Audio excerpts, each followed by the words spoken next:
ప్రభుత్వం తలుచుకుంటే మాతృభాష పరిరక్షణకు ఎన్నో మార్గాలు చూపగలదని శ్రీ పొట్టి శ్రీరాములు తెలుగు విశ్వవిద్యాలయం ఉపకులపతి ఎల్లూరి శివారెడ్డి అంటున్నారు.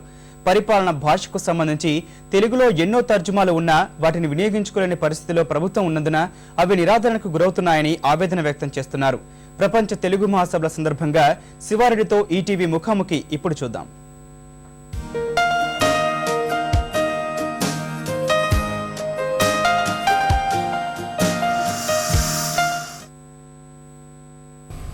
ప్రపంచ తెలుగు మహాసభల్ని ఈ నెలాఖరులో తిరుపతిలో ఘనంగా నిర్వహించేందుకు ప్రభుత్వం పెద్ద ఎత్తున సన్నాహాలు చేస్తోంది. తెలుగు భాషకు విశిష్ట సేవలు అందించి పొట్టి శ్రీరాములు తెలుగు విశ్వవిద్యాలయం ఉపకులపతిగా ఉన్న ఎల్లూరి శివారెడ్డి గారు ఇప్పుడు ప్రస్తుతం మనతో ఉన్నారు. ఈ తెలుగు మహాసభల ద్వారా ప్రభుత్వం ఎలాంటి కార్యక్రమాలు నిర్వహించవచ్చు, అలాగే తెలుగు భాషా పరిరక్షణకు చేపట్టాల్సిన చర్యలపై ఆయన సలహాలు సూచనలు ఇప్పుడు అడిగి తెలుసుకుందాం. సార్, ఈ విశ్వవిద్యాలయం ఏర్పాటై దాదాపు 3 దశాబ్దాలకు వస్తున్న మన మాతృభాషకు అందుతున్న సేవలు అంతంత మాత్రమైన విమర్శలు ఉన్నాయి. దీనికి మీరేమంటారు? 27 సంవత్సరాలు అయిందండి ఈ విశ్వవిద్యాలయం స్థాపించి. తెలుగు విశ్వవిద్యాలయంలో భాషా శాస్త్రానికి సంబంధించిన శాఖ కూడా ప్రధానమైంది. మాండలికాలు సేకరించడం, నిఘంటు నిర్మాణం చేయడం, వీటిని దృష్టిలో ఉంచుకొని భాషాశాస్త్ర శాఖ అంటే భాషాభివృద్ధి శాస్త్ర శాఖ, నిఘంటు నిర్మాణ శాఖ కొంతవరకు కృషి చేశాయి. ఆ కృషి కొంత మేర జరిగింది. కానీ ప్రభుత్వం నుంచి నిధులు తగినంత లేకపోవడంతో అది మందకొడిగా సాగిన మాట వాస్తవం. ప్రభుత్వం తగినన్ని నిధులు ఇస్తే ఈనాటికి తెలుగు విశ్వవిద్యాలయము అప్పటి లక్ష్యాలను ఆశయాలను దృష్టిలో ఉంచుకొని వీటన్నింటినీ మాండలిక పదాల సేకరణ చాలా వరకు కృషి జరిగింది. నిఘంటు నిర్మాణం కూడా చేయడానికి తెలుగు విశ్వవిద్యాలయం ముందుకు వస్తుంది. సరే, ఈ ఆధునిక యుగంలో యువత తెలుగు భాష వైపు మొగ్గు చూపలేకపోతున్నారు. ఈ సమస్య పరిష్కారానికి ఎలాంటి చర్యలు తీసుకోవాలంటారు? ఆంగ్ల మాధ్యమంలో చదివిన వారికి ఎక్కువ అవకాశాలు ఉన్నాయి.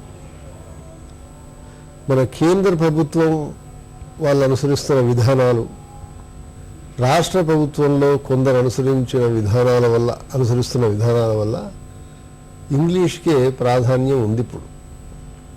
కాబట్టి జనం ఇంగ్లీషు మీడియంలో చదవడానికి ఇష్టపడుతున్నారు. కానీ ఎంతమందికి విదేశాల్లో అవకాశాలు వస్తాయి, ఎంతమందికి తర్వాత ఈ ఇంగ్లీష్ చదువుకుంటే ఉన్నత పదవులు లభిస్తాయని కూడా సమాలోచనీయమే. మనం మాతృభాషలో చదువుకుంటే మనకు అర్థం చేసుకోవడం సులభంగా ఉంటుంది. అది మన దేశంలో కాదండి, జపాన్లో, రష్యాలో, తక్కిన యూరోపియన్ కంట్రీస్లో చాలా చోట్ల వాళ్ళకి ఇంగ్లీష్ రాదు. ఆయన మాతృభాషలోకి తెచ్చుకుంటానంత. మనం కూడా మాతృభాషలోకి తెచ్చుకోగలిగితే విజ్ఞాన శాస్త్రాలకు సంబంధించిన దాన్ని, లేకుంటే అన్ని కళలకు సంబంధించిన తెలుగులోకి తెచ్చుకోగలిగితే మనం నేర్చుకోవచ్చు. తమిళనాడు చూసుకుంటే మనకి తమిళంలో డిగ్రీ వరకు పూర్తి చేసుకున్న వాళ్ళకి ప్రభుత్వ ఉద్యోగాల్లో 5% ప్రాధాన్యం కల్పిస్తారు. గతంలోనూ మన దగ్గర ఉత్తర్వు ఉన్న న్యాయపరమైన చిక్కుల వల్ల అది నిలిచిపోయింది, ఇప్పుడు అమలు కావట్లా. ఈ సమస్య అధిగమించడానికి ఎలాంటి చర్య తీసుకోవాలంటారు? కేవలం ప్రభుత్వం మాత్రం చేయలేదండి. ప్రభుత్వం తలుచుకుంటే ఏదో మార్గం చూడగలదు. తమిళనాడు ప్రభుత్వం రాష్ట్ర ప్రభుత్వమే, ఇప్పుడు కర్ణాటక కూడా అంతే కదా, అది ఒక రాష్ట్రమే.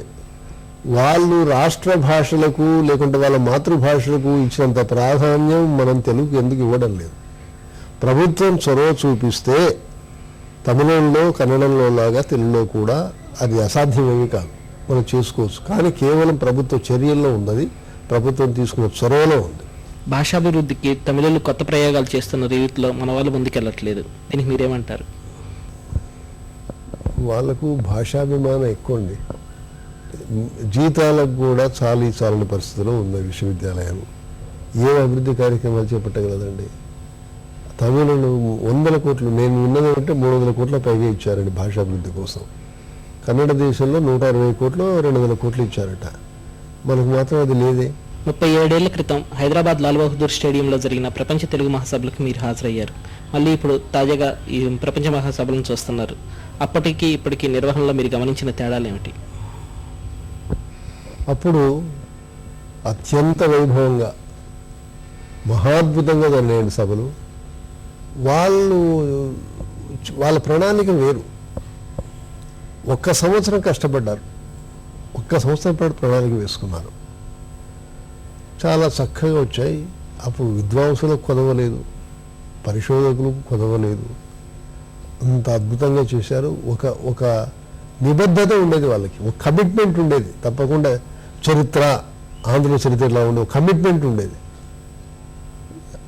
చేశారు కాబట్టి అద్భుతంగా చేశారు. కార్యక్రమాలు అన్నీ బాగా నడిచాయి. కానీ ఇప్పుడు జనంలో ఒక రకమైన మార్పు వచ్చిందండి. ప్రతిదానికి సిద్ధాంతాలు ముడిపెడుతున్నారు, ప్రతిదానికి రాజకీయ సిద్ధాంతాలు ముడిపెడుతున్నారు, ప్రతిదానికి వర్గ దృష్ట్యా చూస్తున్నారు. ఒక భాష, ఇప్పుడు ప్రపంచ మహాసభకు జరిపిస్తుంది ప్రభుత్వం అంటే ఒక తెలుగు భాష మేలు కలుగుతుంది, హర్షించాలి మనం. ఒక స్ఫూర్తి వస్తుంది, ఒక ప్రేరణ వస్తుంది, ఒక ఉత్సాహం వస్తుంది, హర్షించాలి. అంతేగాని ప్రపంచ మహాసభ జరగడానికి వీల్లేదు అని అనడం సముచితం కాదని నా ఉద్దేశం. సార్, ఆఖరిగా ఈ తాజా ప్రపంచ తెలుగు మహాసభల ద్వారా ఎలాంటి సత్ఫలితాలు ఆశించవచ్చు అంటారు? తప్పకుండా భాషాభిమానం పెరుగుతుంది, భాష వినియోగం పెరుగుతుంది. తెలుగువారు ఎన్ని రంగాల్లో నిష్ణాతులో ఈ సభల వల్ల తెలుస్తాయి. 10 మంది అభిప్రాయాలు పంచుకుంటే ఒక ఆరోగ్యకరమైనటువంటి ఒక సామాజిక వాతావరణం కూడా ఏర్పడుతుంది. అందరూ వేదిక మీద తమ గొంతు వినిపిస్తారు, తమ అభిప్రాయాలు చెప్తారు. దానివల్ల ఎంతోమందికి ప్రేరణ కలగవచ్చు. యువత కూడా దీన్ని చాలా ఉత్సాహవంతంగా స్వీకరించి మన సంస్కృతి ఇంత గొప్పగా అనే అభిప్రాయాన్ని కలిగించుకోవచ్చు. కాబట్టి ఈ మార్పు, ఈ పరిణామం తప్పకుండా వస్తుందని నేను ఊహిస్తున్నాను. Thank you sir.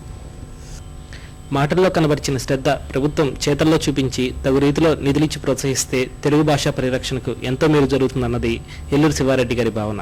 కెమెరామెన్ అమర్తో VSN Krishna, ETV news, Hyderabad.